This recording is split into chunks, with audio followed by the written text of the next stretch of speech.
Okay, si Ma'am Mary Dali Rebel, ato ang Community Officer sa Clarin. Ma'am, dunay na nag-file karon unsa to nga grupo, ma'am?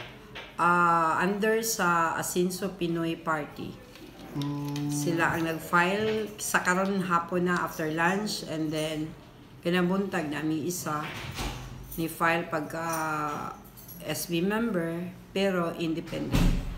So kini nga grupo under sa Asinso Pinoy Party. Asinso Pinoy Party. Ang kaganihang buntag walay partido. Wala kay independent man siya, sir.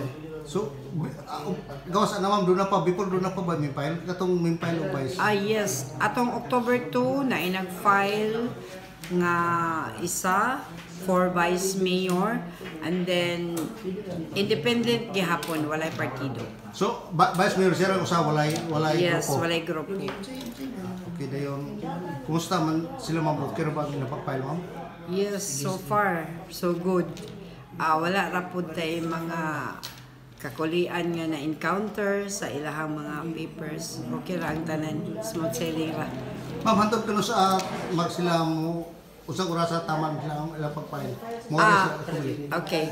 Ang ato ang takna or oras sa pag-file sa atong COC diri sa atong buhatan is taman ra gyud October 8 kay naaman sa schedule nga October 1 to 8 until 5 PM ra gyud na siya, no extension so far.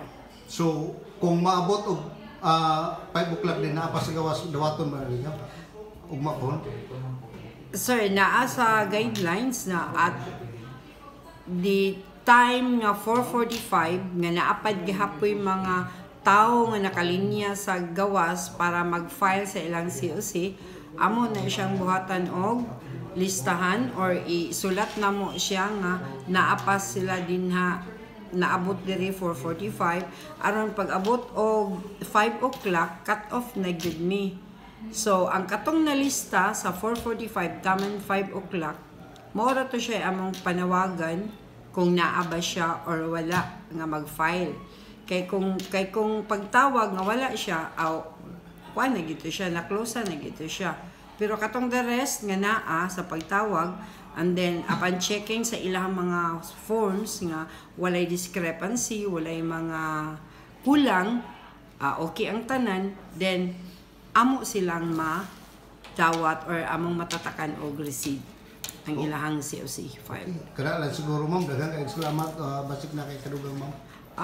Mora man to so far sa atong lungsod sa Clarin, linaw raman sad, nagmalinawon raman sad ang conduct sa ato ang filing of COC. In fact, pila ka adlaw nga mingaw ta, nag-zero ta.